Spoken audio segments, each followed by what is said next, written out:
So hemoglobin synthesis or heme synthesis, the materials that are required for heme synthesis includes glycine, succinyl CoA, iron, PLP means pyridoxal phosphate. So glycine, you know, this is a non-essential amino acid. Succinyl CoA, which is an intermediate of TCA cycle. Iron, which is a mineral. Pyridoxal phosphate, in short it is called as PLP, pyridoxal phosphate is called a vitamin. You know, this is a B complex vitamin. So these are all the substances which are required for starting the synthesis of heme in our body. So before synthesis of heme, all these materials should be present in our body in the cells, so they start synthesizing the heme. Then this biosynthesis of heme, if you see, it takes place mainly in the bone marrow. Mainly in the bone marrow. So 80% of heme synthesis takes place in the bone marrow, and to some extent it takes place in the liver as well. The subcellular site, if you see, this is partly mitochondrial and partly cytosolic. So the subcellular site of heme synthesis is partly mitochondrial and partly cytosolic. Mature RBC, they cannot synthesize heme due to absence of mitochondria. Mature RBC cannot synthesize heme due to absence of mitochondria. Remember, very, very important. RBC, matured RBC, they cannot synthesize heme due to absence of mitochondria. So matured RBC, they don't contain mitochondria. Since there is no mitochondria, biosynthesis of heme cannot take place in the RBC. So RBC, they don't synthesize this hemoglobin. So where this heme synthesis takes place? It takes place in the bone marrow mainly, and to some extent in the liver cells. Now coming to the first step in the heme synthesis, the first step is condensation of succinyl CoA with glycine. Succinyl CoA condenses with the glycine, and this reaction is catalyzed by the enzyme ALA synthase. This reaction is catalyzed by the enzyme ALA synthase, and this requires pyridoxal phosphate PLP as a coenzyme for the activation of this enzyme ALA synthase. Now ALA synthase condenses glycine with succinyl CoA and results in the formation of an intermediate called alpha amino beta keto adipate. Alpha amino beta keto adipate, which is immediately converted to delta amino levulinic acid. So this is an oxidative decarboxylation step. This is a oxidative decarboxylation step where this succinyl CoA on condensation with glycine converts into alpha amino beta keto adipate by delta amino levulinic acid, means ALA synthase. ALA synthase means ALA means delta amino levulinic acid synthase. So this ALA synthase catalyzes the condensation of glycine with succinyl CoA and results in the formation of delta amino levulinate. The intermediate compound is the alpha amino beta keto adipate, which is converted to delta amino levulinic acid. So delta amino levulinic acid is the first compound that is produced in the step 1 reaction of heme synthesis. Step 2. Step 1, if you see, step 1 is taking place in the mitochondria. So step 1 is taking place in mitochondria. Now this delta amino levulinic acid should come into the cytoplasm, and in the cytoplasm the second step of heme synthesis takes place. So in the cytoplasm what happens? See, two molecules of delta amino levulinic acid, they condense with each other. So in the first step you have got delta amino levulinic acid.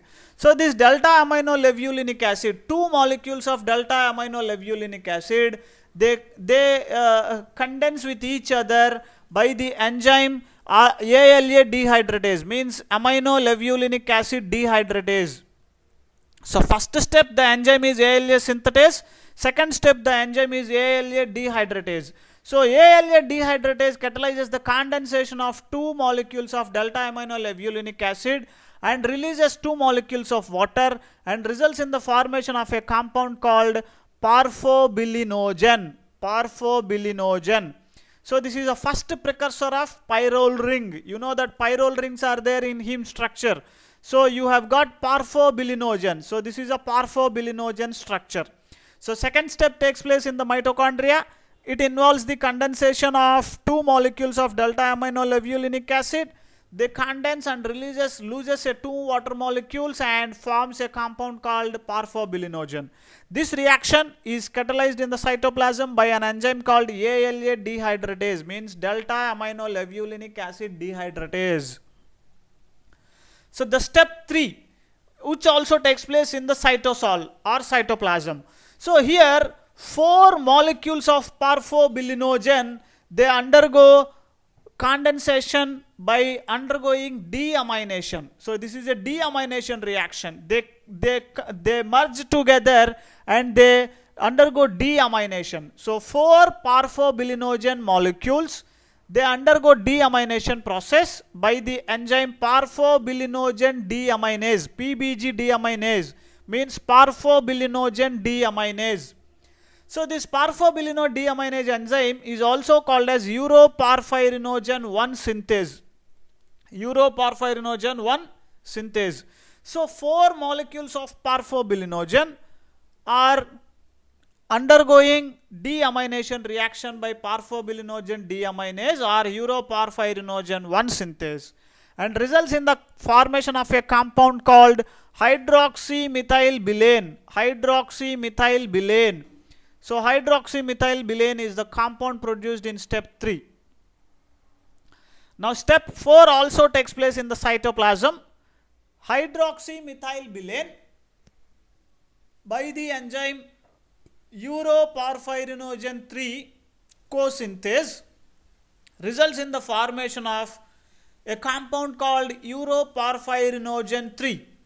So hydroxymethylbilane by the enzyme uroparphyrinogen 3 co-synthase, it is converted to uroparphyrinogen 3. Now uroparphyrinogen 3, if you see, it looks like this. This is a shorthand representation which I have told you in the heme structure class. So you can see here, this is a pyrrole ring, this is second pyrrole ring, this is third, this is fourth pyrrole ring. And on the pyrrole ring you have A and P. A is acetyl P and propionyl. Now see here the parfobilinogen. This is acetyl group, this is propionyl group. So the same thing is continued in hydroxymethylbilane, which is converted as uroparphyrinogen 3, and uroparphyrinogen 3 is like this, means all the pyrrole rings are linked by methylene bridges. Step 5 is in the conversion of uroparphyrinogen 3 to coproparphyrinogen 3.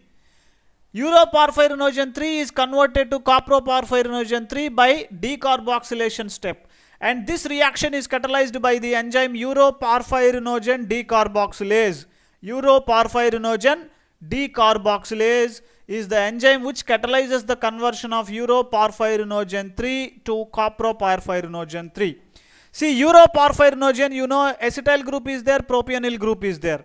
So this acetyl group at all 4 pyrrole rings is decarboxylated, so 4 carbon dioxide molecules are released. So acetyl group is converted to methyl group. See, all acetyl groups are converted to methyl groups. So this is called coproparphyrinogen 3. So coproparphyrinogen 3 is produced at the end of 5th step. Now the 6th step takes place in the mitochondria. So this coproparphyrinogen 3 enters into mitochondria. In the mitochondria, by the enzyme coproparphyrinogen oxidase, it gets converted to protoparphyrinogen 3. What happens here is, the propionyl group is converted to vinyl group. You know that first parphyrin ring and first pyrrole ring and second pyrrole ring in the heme structure are having vinyl groups instead of propionyl. So to form the vinyl groups, the 2 propionyl groups should undergo decarboxylation. So coproparphyrinogen 3 on decarboxylation is resulted in the formation of protoparphyrinogen 3. So the propionyl groups are converted to 2 vinyl groups, and on second and third and fourth pyrrole rings, the propionyl group is same. Only the first and second pyrrole rings are converts the propionyl group into vinyl group. So this is how you will get protoporphyrinogen 3 at the end of the sixth step. Now in the seventh step, this protoporphyrinogen 3 is converted to protoporphyrin 3. So protoporphyrinogen oxidase is the enzyme which converts this protoporphyrinogen 3 into protoporphyrin 3, which takes place in the mitochondria, and protoporphyrin 3 is finally converted into heme by the incorporation of the central metal atom called iron. So protoporphyrin is taking the iron at its center, makes this as heme. So this incorporation of iron in protoporphyrin 3 takes place with the help of an enzyme called ferrochelatase or heme synthase. So ferrochelatase or heme synthase. So this is how protoporphyrin 3 is finally converted to heme. This is how heme is synthesized in our body. So the final step of heme synthesis, which is catalyzed by heme synthase or ferrochelatase, is inhibited by a heavy metal called lead. So lead can inhibit this enzyme. So by taking the lead, you are inhibiting your heme synthesis. As a result, heme deficiency can take place in the body, which ultimately results in the decreased hemoglobin production in the human beings. So this is how heme is synthesized in our body. You can see here, this is the summary of hemoglobin synthesis, and as I told you that hemoglobin synthesis mainly takes place in the bone marrow and to some extent in the liver cells. The subcellular site for heme is partly cytosolic and partly mitochondrial. So first step of heme synthesis takes place in the mitochondria. So glycine condensation with succinyl-CoA resulting in the formation of delta aminolevulinic acid. ALA is aminolevulinic acid. This reaction is catalyzed by ALA synthase enzyme. Now this ALA, delta aminolevulinate, comes from out of the mitochondria into the cytoplasm. In the cytoplasm, two molecules of delta aminolevulinic acid, they undergo dehydration by condensing with the enzyme ALA dehydratase. Then it is resulting in the formation of a compound called parphobilinogen. Parphobilinogen, 4 molecules of parphobilinogen, they condense by parphobilinogen deaminase. So they undergo deamination reaction, and parphobilinogen results in the formation of a compound called hydroxymethylbilane. This hydroxymethylbilane, by the enzyme uroporphyrinogen 3 co-synthase, it is converted to uroporphyrinogen 3, or sometimes hydroxymethylbilane can be converted spontaneously to uroporphyrinogen 1, which can be excreted in urine. So to synthesize the heme, uroporphyrinogen 3 is important. So this uroporphyrinogen 3 undergoes decarboxylation reaction, and all the acetyl groups are converted to methyl groups, which results in the formation of a compound called coproporphyrinogen 3. So this coproporphyrinogen 3, further reactions are catalyzing in mitochondria. So coproporphyrinogen, by the enzyme coproporphyrinogen oxidase in the mitochondria, it is converted to protoporphyrinogen 3. Now this protoporphyrinogen 3 by the enzyme protoporphyrinogen oxidase is converted to protoporphyrin 3. Now protoporphyrin 3, with the incorporation of the central metal atom iron by the enzyme ferrochelatase or heme synthase, it is converted to heme. So heme, which is produced at the end of this metabolism, can inhibits the first enzyme called ALA synthase, which is present in mitochondria. So this type of regulation by a product, the regulation of a enzyme, key enzyme of the metabolism by its product is called